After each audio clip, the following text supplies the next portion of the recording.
রাতে আয়াতুল কুরসি এবং সূরা নাস ফালাক পড়ার ফজিলত কি?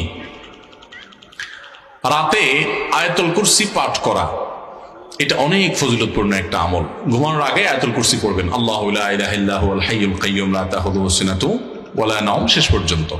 এই আয়াতুল কুরসি পাঠ করলে আল্লাহ রাব্বুল আলামিন ওই ঘরকে চুরি ডাকাতি থেকে হেফাজত করেন, শয়তানের আক্রমণ থেকে, শয়তানের প্রবেশ থেকে আল্লাহ তাআলা নিরাপত্তা দান করেন।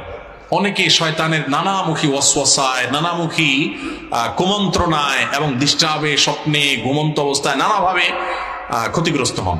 এগুলো থেকে বাঁচার জন্য রাতে আয়াতুল কুরসি পড়ে শোয়ার কোনো বিকল্প নাই। এটি বিশুদ্ধ হাদিস দ্বারা, বুখারী হাদিস দ্বারা প্রমাণিত যে শয়তানের পাকড়াও থেকে, আক্রমণ থেকে আল্লাহ তাআলা নিরাপদে রাখেন, হেফাজতে রাখেন, আল্লাহর নিরাপত্তা থাকা যায়।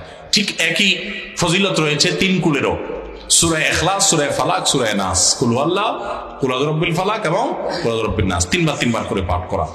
এবং আপনারা অনেকে হয়তো জেনে থাকবেন, রাত এবং দিন এই 24 ঘন্টার ভিতরে 5 ওয়াক্ত সালাতের মধ্যে তো সূরা ফাতিহা প্রত্যেক রাকাতে পড়তেই হয়। এরপর ওয়াজিফা হিসাবে, মাসনুন জিকির হিসাবে কোরআনে কারীমের যে আয়াত বা সূরাগুলো সারাদিন রাতের ভিতরে সবচেয়ে বেশি সংখ্যক বার পড়তে হয় সেটা হলো এই 3 কুল এবং আয়াতুল কুরসি।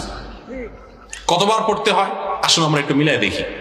নবী করিম সাল্লাল্লাহু আলাইহি সাল্লাম 3 কুল, সূরা ইখলাস, সূরা ফালাক, সূরা নাস সকাল এবং সন্ধ্যায় তিনবার করে পাঠ করতেন। তাহলে 3 বার 6 বার হয়ে গেল, তাই না? 5 ওয়াক্ত নামাজের পরেও পাঠ করতেন, একবার করে পাঠ করতেন 5 ওয়াক্ত সালাতের পর এই 3 সূরা, কুল হুয়াল্লাহ, কুল আউযু বিরাব্বিল ফালাক, কুল আউযু বিরাব্বিন নাস, ফজরের পরে, যোহরের পরে, মাগরিবের পরেও, এশার পরেও একবার করে পাঠ করতেন। তাহলে 5 ওয়াক্তের পরে 5 বার, আর সকাল সন্ধ্যা 6 বার, 5 আর 6 কত হলো? 11 বার। ঘুমানোর আগে আবার 3 বার করে পাঠ করতেন, 11 আর 3 কত হলো? 14 বার। দিনে কমপক্ষে 14 বার সূরা ইখলাস, 14 বার সূরা ফালাক, 14 বার সূরা নাস পড়া সুন্নাত। এর বাইরে নামাজের মধ্যে তো পাঠ করবেনই, আসেন। এরপর আসেন আয়াতুল কুরসি।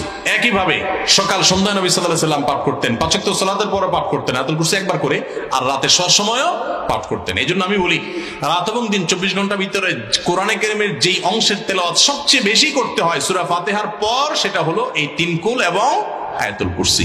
এটা কত গুরুত্বপূর্ণ সেটা এখান থেকে বোঝা যায় যে কেন আমাদের প্রতিদিনের বাঁকে বাঁকে, মোড়ে মোড়ে, সকালে, সন্ধ্যায়, রাতে, প্রত্যেকটা জায়গায় জায়গায় নামাজের পরে পরে আল্লাহ নবী সাল্লাল্লাহু আলাইহি ওয়াসাল্লাম এটা পাঠ করতেন। বোঝা গেল যে এটা আমাদের জন্য রক্ষা কবচ, এটা আমাদের জন্য অনেক বেশি উপকারী। বিশেষ করে সকালে পাঠ করলে সারাদিন, সন্ধ্যায় পাঠ করলে সারা রাতের জন্য আল্লাহর নিরাপত্তায় মানুষ চলে যায়।